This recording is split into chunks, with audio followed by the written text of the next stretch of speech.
feel the events of September the 11th changed the way news was covered in America? It had a complicated effect in the United States, which of course reflects itself somewhat in the media. But among the general population, which is, I think, the most interesting, it first of all inspired fear, which was quite appropriate. I mean, my own feeling is it's likely to be the first of a series of terrorist attacks. That was enhanced by the anthrax scare right afterwards. It was not entirely new. I mean, it was known long before that there could be such an attack. In fact, there was an attempt to blow up the World Trade Center in 1993, which came pretty close to success. And there were technical studies on it and so on, but it just wasn't part of the popular consciousness. So this clearly did that. Fear, jingoism, lots of flags and so on. On the other hand, it had another effect. It opened people's minds. The United States is an extremely insular society. People don't pay much attention to the outside world. A lot of people couldn't tell you where France is. It's big country, rich country. People are inwardly oriented. This made a lot of people think we better learn something about the world. There's some reason for what are we doing? What's going on in the world? And that had a very positive impact. It was very visible to people like me, who, those of us who spend a lot of time traveling and speaking and so on. I mean, invitations just shot up. Audiences are much larger, much more engaged, much more interested. The small book publishers publish, left publishers, which have a pretty small outreach. All of a sudden, they had to start republishing their books from the 70s and the 80s because there was so much demand for them. And it just opened the country up a lot to debate and discussion. To some extent, that reflected itself in the media. Not much, but they're more conformist. But they reflect, to some extent, changes happening in the country. The anti-war movement always has been one. It's sort of associated in the 60s and the 70s particularly. Do you feel that has changed, strengthened since 9/11? Well, first of all, it had continued to strengthen since the 1960s. And contrary to what many people believe, it's much higher now than it was in the 60s. In order to have a reasonable comparison, you have to compare the Iraq War to the Vietnam War. Now, an anti-war movement in the United States did not develop on a large scale in the United States until there were close to 500,000 troops in South Vietnam. South Vietnam was practically destroyed. The war had extended to the north, which was costly to the United States, so therefore was done very carefully. Meanwhile, South Vietnam was just being devastated without cost. For years, there was no anti-war movement. The Iraq War has never reached the level of at which an anti-war movement developed in the 60s. At the time when, say, there were 150,000 American troops in South Vietnam, there was a very small anti-war movement. In fact, just to give you an illustration, the war, it was so small that people are not even aware of when the war began. I mean, the war actually began in 1962. There was plenty of terror and violence before, but the actual U.S. invasion was in 1962. That's when Kennedy sent the U.S. Air Force to start bombing South Vietnam. They authorized chemical warfare to destroy crops and ground cover, authorized napalm, started driving people into what were called strategic hamlets, basically concentration camps, urban slums, ultimately millions of people. I mean, that's aggression. But there was no reaction at all. And for several years, you want to talk about Vietnam, you talk to people in their living rooms, church with 4 people. I mean, right here in the universities, Cambridge. If we wanted to have a few of us who were interested, if we wanted to have a meeting on Vietnam, we'd have to bring in half a dozen other topics. Venezuela, Middle East, a bunch of other things, Vietnam, and maybe some people would show up. The first attempt in Boston, which is a pretty liberal city, to have a public anti-war demonstration, like meeting at the Boston Common, essentially Hyde Park, where the meetings, where the public demonstrations are. It was actually in October 1965. At that point, there were, I think, about 250, 300,000 U.S. troops in South Vietnam. The bombing of the North had started. We did have a demonstration, or tried to, but it was broken up. I was supposed to be one of the speakers. We couldn't talk. It was broken up by, it would have been serious violence if there hadn't been a lot of state police around. A lot of them students. The Boston Globe, liberal newspaper, the next day had front page stories about it, denouncing the demonstrators and praising the disruption. That's a stage which the Iraq War has not come close to yet. And it was a year or two after that, finally the anti-war movement started. But even when the anti-war movement developed, if you look, it was mostly focused on the bombing of the North, which was bad enough, but it was a kind of a sideshow.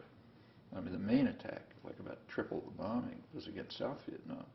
And that was never much of a topic of protest because the protest was focused on cost to us.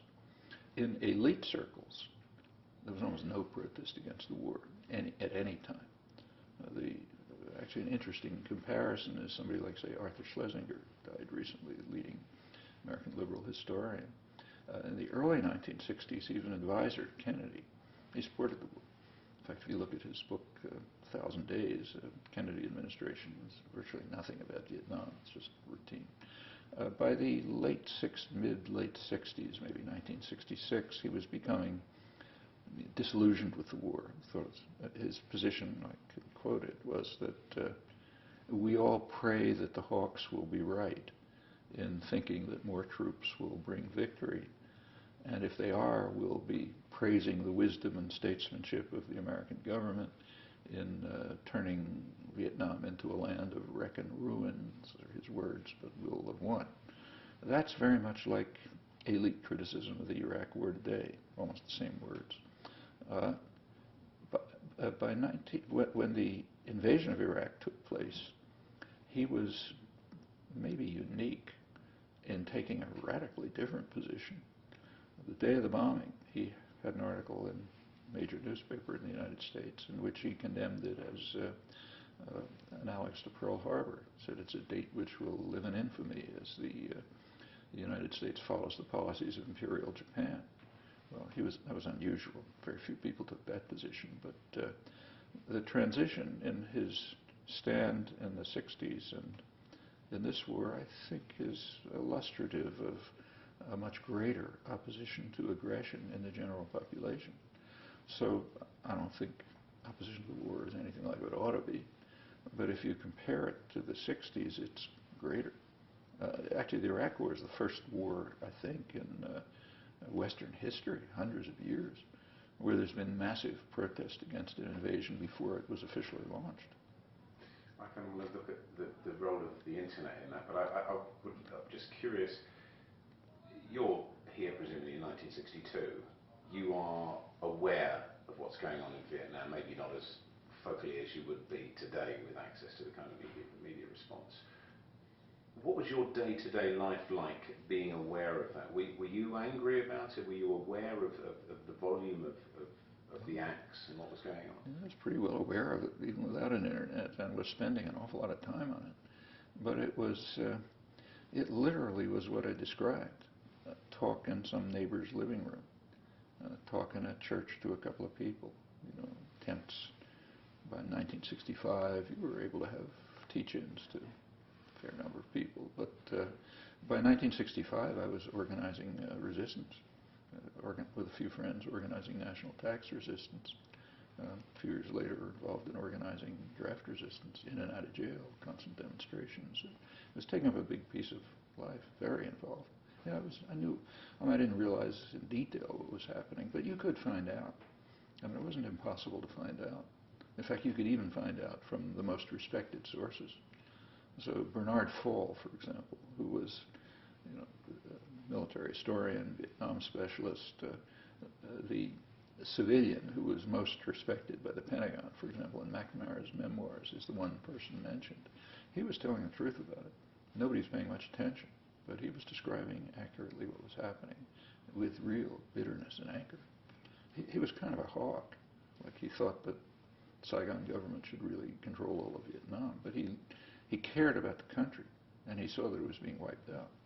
In fact, by 1967, when he was killed in combat, he was writing that he said Vietnam as a cultural and historical entity may not survive the most vicious assault that any country has ever, this size has ever endured from major military power.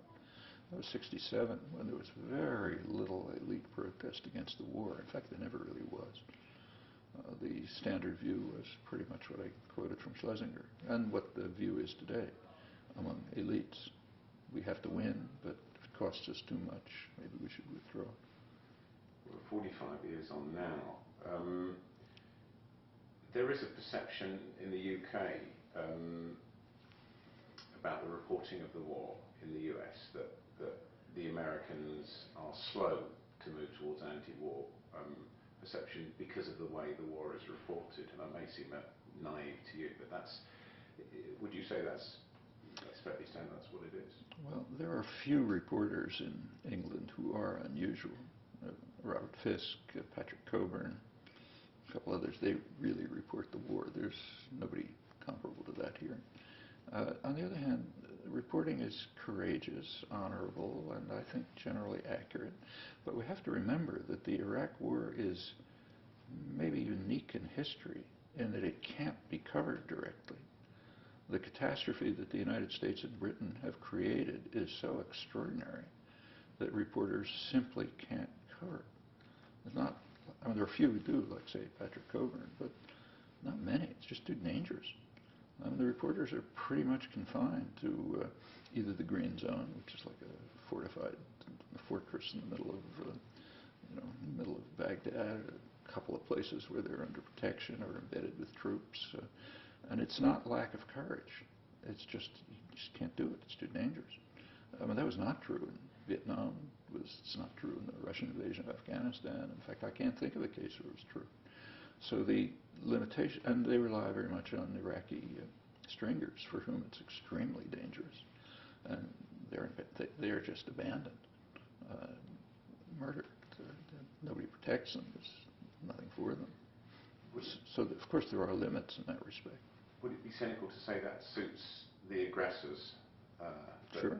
I mean, they tried to make sure that reporters were embedded in combat units, and there were some who refused, and usually the networks and media just wouldn't carry their material.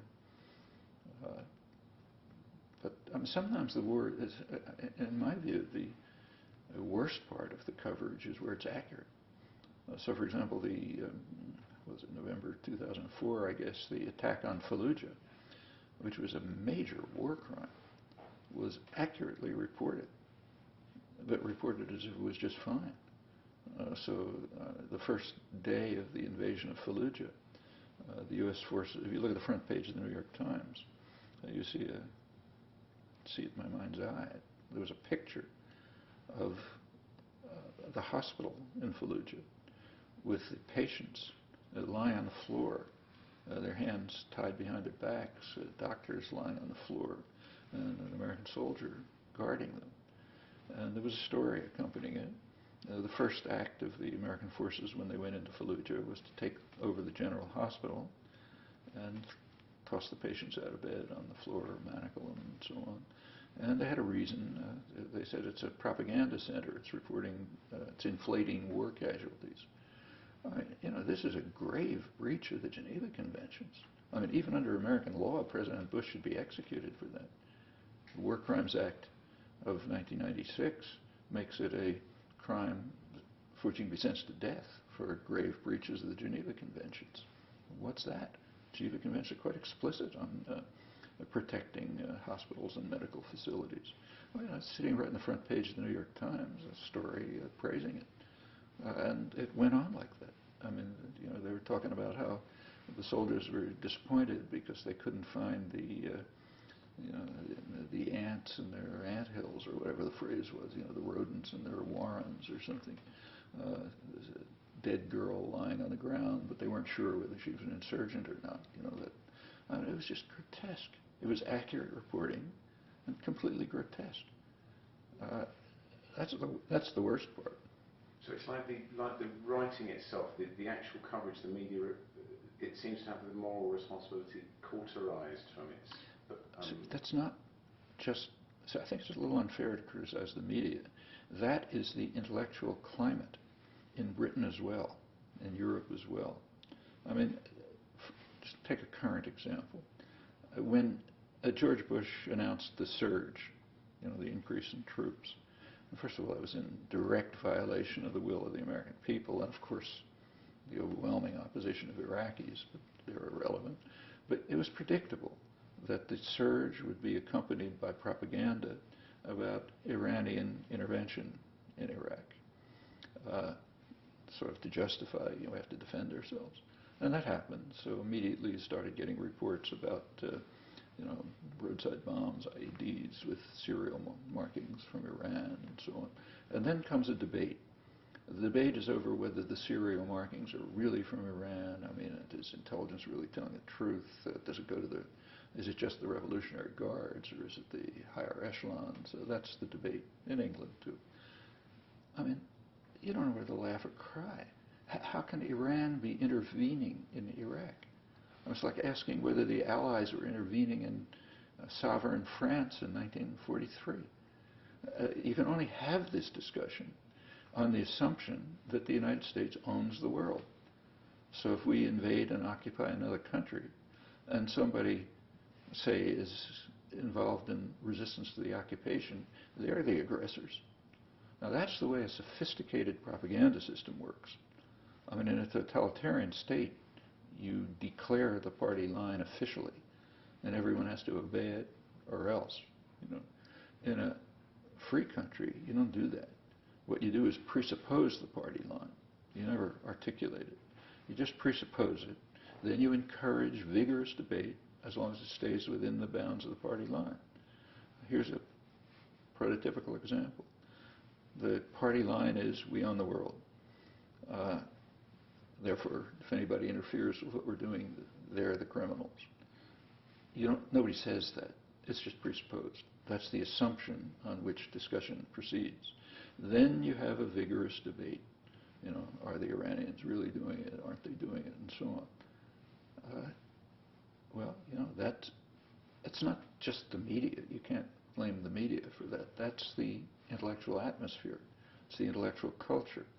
There's a just deeply rooted imperial culture which takes things like this for granted. And yes, of course, the media reflect it too, but it's a much deeper pathology than that. Well, I wonder which of the two questions is harder. How did we get here, or how do we get out of it? Well, first of all, we've always been there, so there's nothing about how we got here. So say let's go back to Vietnam again. In the case of Vietnam, same questions were raised. Are the Russians and the Chinese intervening?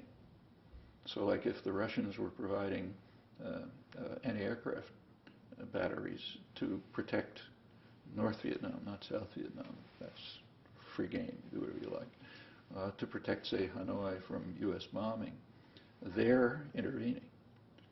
If the Chinese were sending in construction crews to rebuild the Chinese railroad that the United States was bombing in North Vietnam, then 50,000 Chinese, they're invading North Vietnam. It's the same discussion. It's the same in Central America. I mean,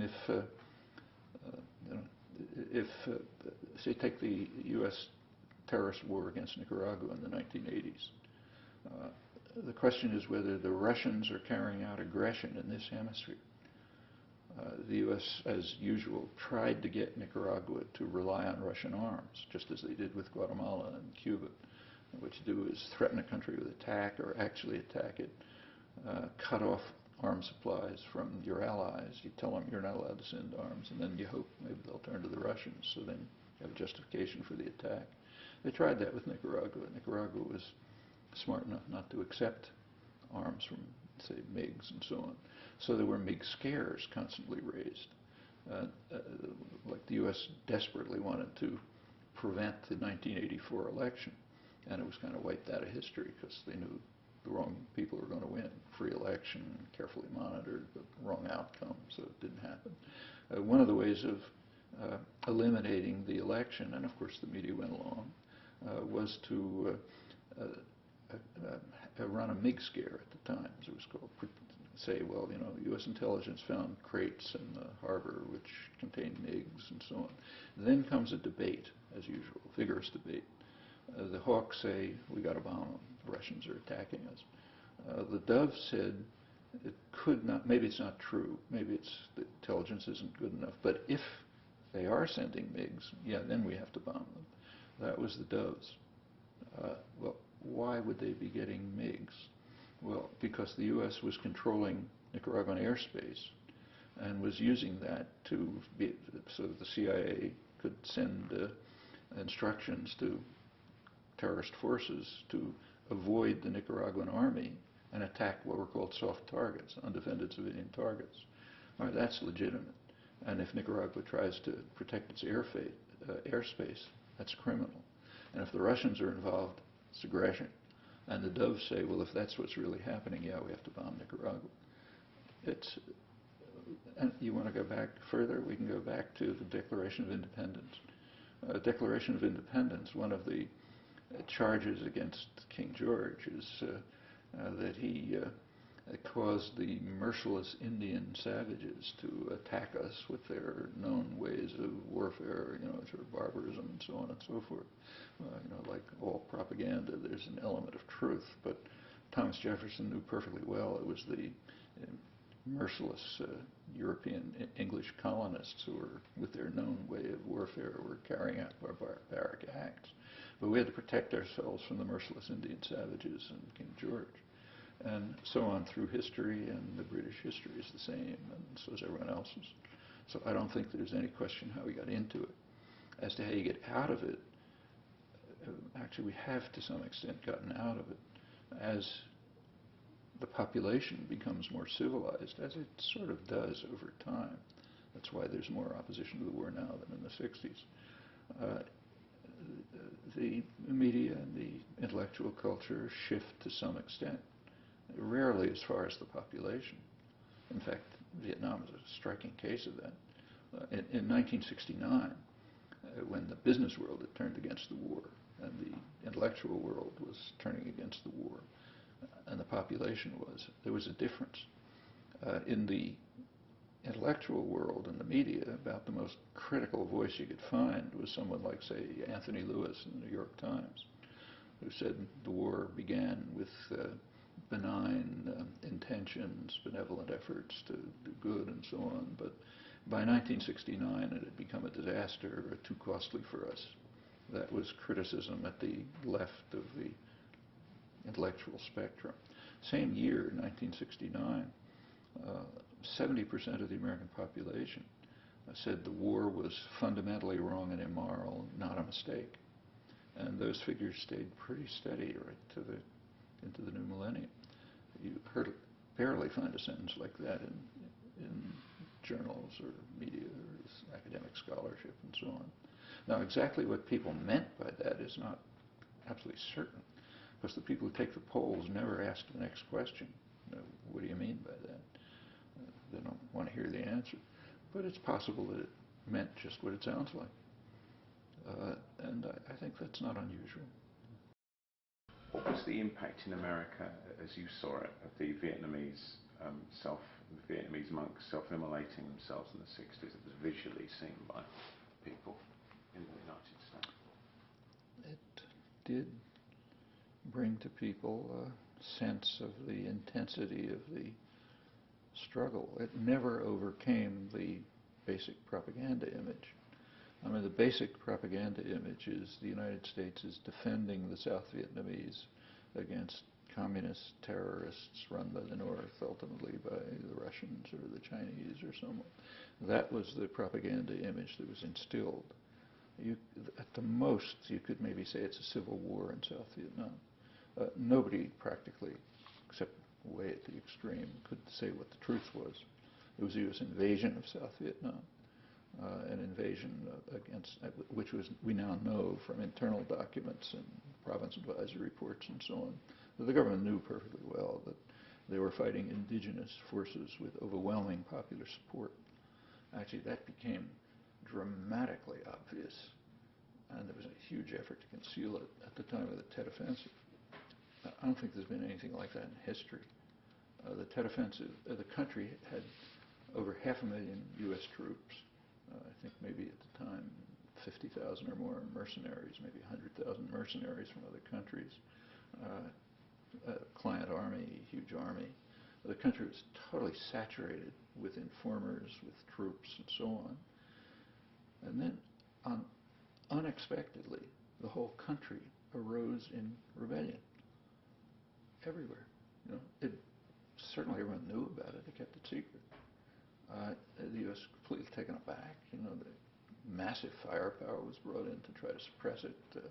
Ton of destruction. That's when you get, you know, you have to destroy the village to save it, and so on. They almost took over the embassy. I don't think there's been an event. I don't know of an event like that. An illustration of the depth of opposition to foreign invasion. I mean, it certainly wasn't true of occupied Europe under the Nazis. Nothing like that could have happened. There's too much support for the occupation. But they sort of knew it from the beginning. The extent was overwhelming, but it never really reached the public. In fact, the Tet Offensive was described as a defeat for the North Vietnamese. Actually, there were North Vietnamese. They were on the border. They're trying to draw U.S. troops away from the center of the country toward the border. There were fewer, according to the Pentagon, there were fewer North Vietnamese in South Vietnam at the time than there were South Korean mercenaries, let alone U.S. troops. But that was not the picture. The picture is we're defending ourselves, we're defending the South Vietnamese from North Vietnamese aggression. And even the acts like what you described were described as kind of aberrations, you know, shows their primitive mentality or something like that. Actually, we see something quite similar today. I hear people in Congress talking about the primitive brutality of the Iraqis who murder each other. What can we do with people like these who are just barbarians? You know, how do those same people answer acts like Norman Morrison's act at the Pentagon in '65? That's difficult. They can't use the same arguments there, can they, as savages? No, they can say strange, pacifist aberration. You know, there's always strange people around the periphery. In fact, they treated the resistors the same way. I mean, actually, I was closely involved with the resistance, so I knew the young people. It's presented now as if they were trying to evade the draft. It was presented the same way then. That's what's called the Vietnam syndrome. The U.S. didn't want people to be drafted, and it's totally false. And the resistance was led by theology students. They'd never be drafted.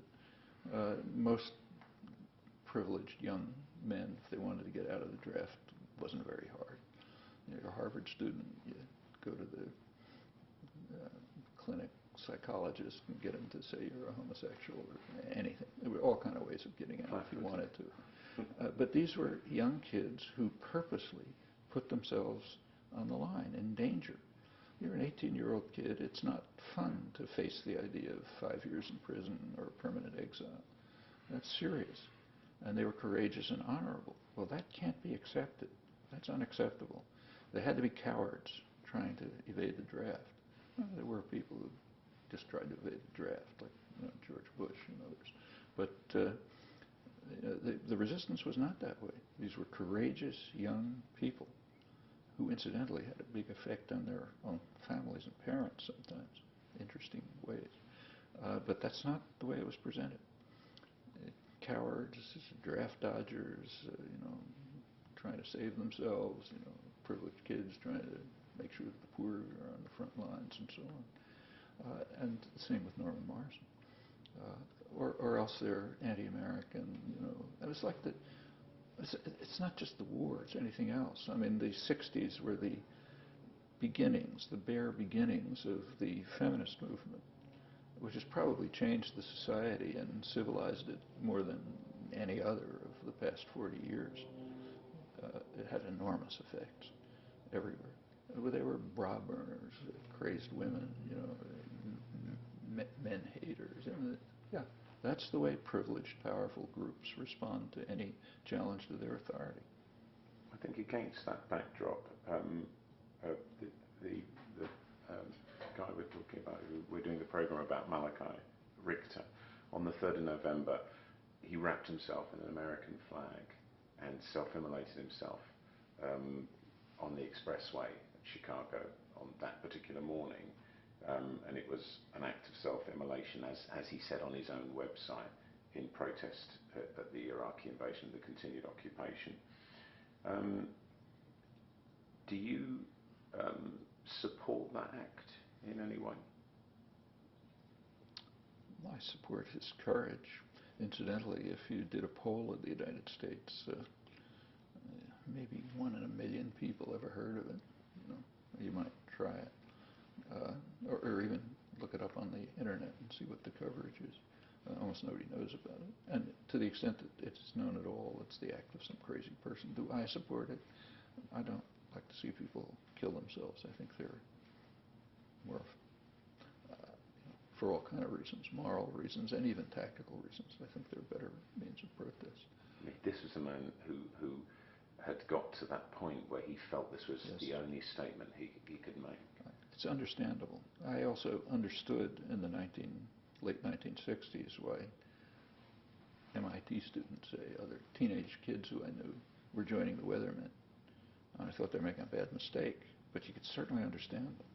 You could understand the passion and the emotion and the integrity that was behind it. Bad mistake, I think. Tried to talk them out of it, but understandable. It was quite interesting on that morning, and I completely agree with you about the 1 in a million. Probably less than that. We've already found, talking to people, they say, Malachi who? Yeah. And for someone to give their life, I mean, obviously that must be the greatest thing you can give in terms of what you've got to offer personally. Initially, the helicopters were flying over, talking about the traffic coming in, and we've got a problem on freeway, whatever it is. I mean, that was the first reaction. And as they showed pictures, it became a story. And then you had this sense that they then realized who this guy was. And this is a guy who was arrested in 2003 and 2005 for demonstrations in Chicago against the war. The story disappeared, completely disappeared.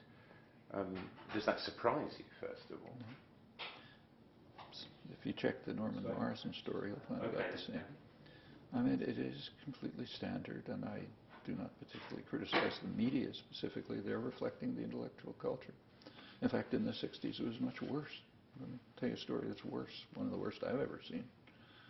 In maybe 1967 or so in Chicago, the Chicago Museum of Science, which is a famous, important institution, had a diorama of a Vietnamese village, which was set up so that children could stand around it with guns pointing at it and could shoot into the village, shoot the villagers, and and destroy the huts and so on. A group of mothers protested. There was a silent protest of a group of mothers saying they didn't want their children to be shooting at Vietnamese villagers. There was a story about it in the New York Times, condemning the mothers because they were depriving the kiddies of a chance to have fun. I mean, I remember what I wrote at the time. It's one of the statements I've written which caused more fury than maybe anything I've ever said. I said, when you look at that New York Times story, you have to ask whether what the country needs is dissent or denazification. I mean, I'd repeat that now. I'm very happy to see the infuriated reaction. But what is the answer to the question when you see things like that? Okay, I've heard the denunciations. I've never heard the answer. And it's no different elsewhere. This happened to be an extreme case, but with a hospital in Fallujah, what's the reaction? Actually, just to add something to that, the Bush administration was aware of the danger. Before that, Alberto Gonzales, now Attorney General, was the president's legal advisor. And a memorandum was leaked from 2002 in which he advised the president to effectively rescind the Geneva Conventions because that would reduce the likelihood of eventual prosecution. And if you look at the Military Commissions Act, one of the most disgraceful pieces of legislation ever passed in the United States, bipartisan, about a year ago, was supposed to be to reduce torture or something. Actually, if you look at it, one of the things it does is effectively rescind the War Crimes Act. It says that high officials can't be charged under the War Crimes Act, which, to repeat, passed by a Republican Congress, which does provide for sentences up to the death sentence for grave breaches of the Geneva Conventions. You know, one A danger of that. Not that there is much. One more final question. I want to ask you if you feel optimistic about the internet and what it may offer, the chance for free speech, whatever that is, and the communication of an understanding on a more global level of what actually imperial powers are doing. The internet is extremely important. Incidentally, it's an illustration of the way the economy works.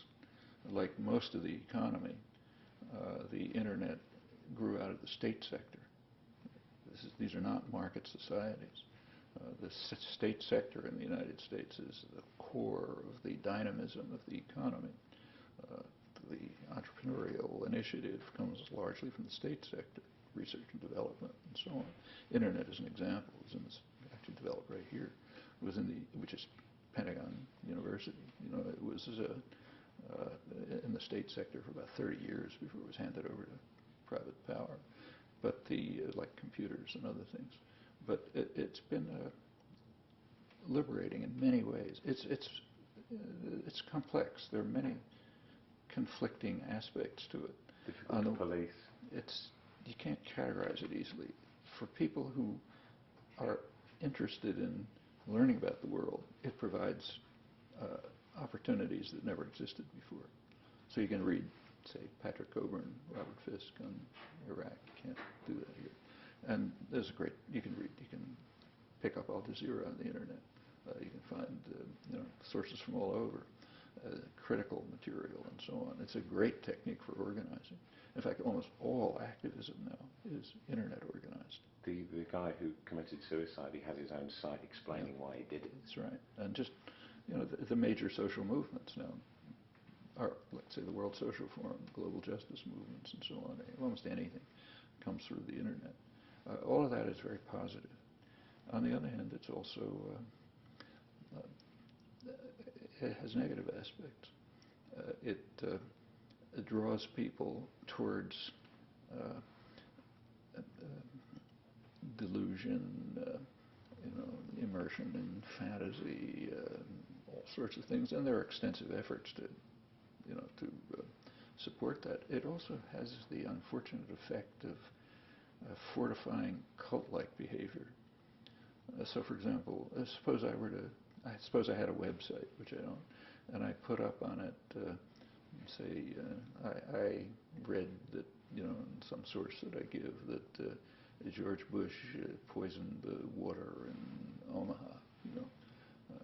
Tomorrow somebody else would put something and say, yeah, it's not just Omaha. He did the same thing in South Dakota. Within a couple of days, you would have a cult saying George Bush is poisoning all the water in the world, and then it would become a real cult, like religious, immune, cocoon-like, immune to evidence, full of arcane demonstrations that, yeah, this in fact happened. Look at that coincidence and that one. How do you explain that, and so on. And pretty soon you get major cults, which are dangerous themselves and also draw people away from activism. And they're real ones. There's that danger. But, any means of communication that's developed is going to have potential downsides. And, of course, centralized power, state and corporate power, are going to control it for their interests.